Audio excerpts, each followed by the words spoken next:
I'm Chef Susan Odell. Welcome to the Foodell Kitchen. Cruciferous vegetables. Even if you don't know what that is, it's kind of fun to say. But the important thing is they're really good for you and good tasting. It includes a long list of vegetables, but today we're just going to look at broccoli, cauliflower, and a couple of different kinds of cabbages. Later we'll look at some of the leafy greens that are also considered cruciferous vegetables, like kale and collard greens and arugula. So first of all, let's look at the broccoli. Doesn't that look stunning? Broccoli, you should look for nice, tight, green buds. We can eat both the heads of the broccoli, which are typically called for, and they're called florets, and the stalk. So we'll have a look at that in a second. For cauliflower, you want to look for, again, nice, tightly wound buds. You want to look for a white color and no brown spots, because that could indicate mildew, or that it's probably past its prime. This has some really nice fresh green leaves surrounding it, so I know it's pretty fresh. As far as cabbages go, there's a whole lot of varieties, but today we're just going to look at a basic red cabbage, and we're going to talk about how to cut that and take out the core. I've also got some cute little Brussels sprouts, which I have to admit were not my favorite vegetable growing up, but we have a great recipe for something that you can do that even the kids will like with your favorite Brussels sprouts. And finally, we've got some bok choy, or baby Chinese cabbage. This is baby bok choy, which is related to the Chinese cabbage. It is a cabbage, but it looks so different I thought it'd be worthwhile talking about it. So broccoli is typically sold like this in a bunch with a nice little rubber band around it. Just take that apart, and what you want to do is get to the nice little florets. These are considered the best part of the broccoli.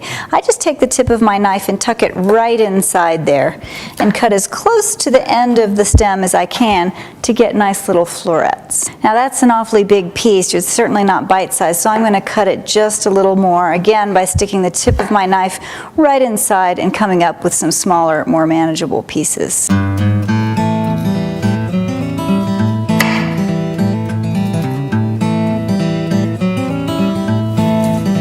Once you get down to a stem like this, you can also eat this. It's great in stir fries. This is the stem of the broccoli.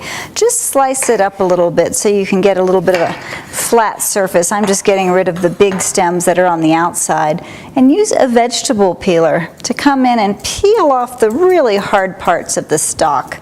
Unless it's very fresh, it's going to be pretty woody and fibrous on the outside. You can see once you start peeling, you get to this really nice white inner core, and that's the part that's really good to eat. Once you have a nice white stalk, just slice it lengthwise.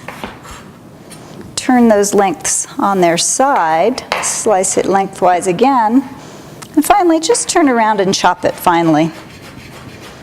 You can add the chopped broccoli stem to any dish that you're going to use the broccoli in. You can eat it raw, you can cook it, great for stir fries. Add it at the beginning of the stir fry process. It's going to take a little bit longer to cook than the florets. Cauliflower, another cruciferous vegetable, is related to the cabbage family. Like broccoli, the cauliflower stalk, or the dark green bits that go around the outside, are edible, but they take a longer time to cook. So if you want to include those in your cooking, add them towards the beginning of the cooking process. First thing you want to do is remove the base of the cauliflower. This will get down to the nice white florets that we want to eat.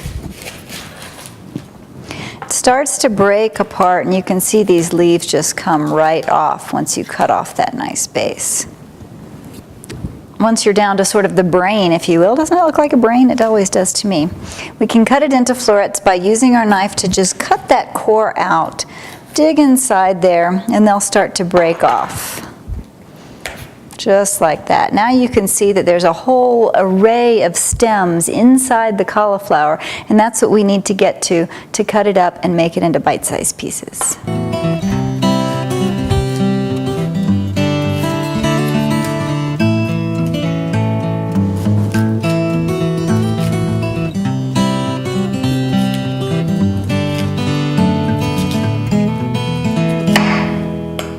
Once you've cut the curds or the florets from the really thick stalk, now you can cut it into however big a size you want. If you're going to puree it, say in a soup, they can be bigger and just cook it a little longer.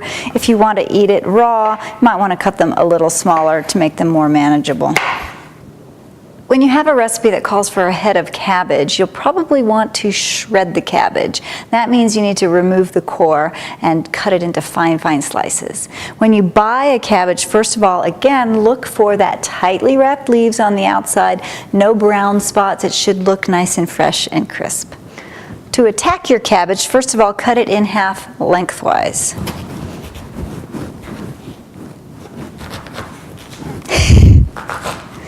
You need a good sharp knife for that. Now that you've got it open, this big stalk that's right in the center needs to be removed. I find the best way to do that is to lay it flat and then cut it again in half lengthwise. So now we've got quarters. Remove any outside leaves that appear to be damaged or old.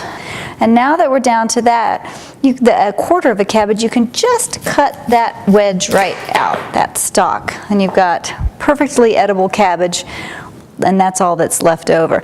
Now to slice it, you just want to go lengthwise, you just want to cut widthwise along the cabbage into nice ribbons or fine slices. You're ready for coleslaw, you're ready to saute it, you're ready to make cabbage soup, whatever you like. Fresh Brussels sprouts are actually hard to beat as far as flavor when they're cooked properly. Look for Brussels sprouts that, like the big cabbages, this is just a little mini version of it. You want the leaves to be nice and tightly wrapped and no brown spots. We can also trim off this dried stalk. This is the part where the sprouts are actually attached to the big stalk that they grow on. We're going to trim that off and we're going to cook them up either whole or halved. Let's have a look at the inside. These Brussels sprouts are nice and small, but I am going to cut off that dried end, and then with that I'm going to take off some of these outer leaves that look like they're a little older or maybe perhaps dry.